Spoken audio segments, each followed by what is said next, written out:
মা আজ রাখি স্পেশাল কিছু বানাও না। ঠিক আছে, চল আজকে তালের বড়া বানাই। প্রথমে একটা পাত্রে 1 বাটি ময়দা, 1 বাটি আতপ চালের গুঁড়ি, 1 বাটি ভিজানো সুজি, কুড়ে রাখা নারকেল কিছুটা, কুচিয়ে রাখা নারকেল কিছুটা, তারপর চিনি 1 বাটি, স্বাদ মতো নুন, তালের মাড়ি দিয়ে ভালো করে মেখে কিছুক্ষণ রেখে দিলাম।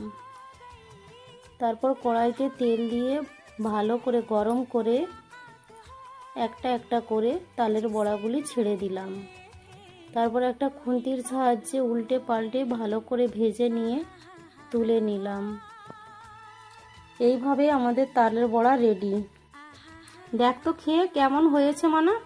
মা দারুণ হয়েছে।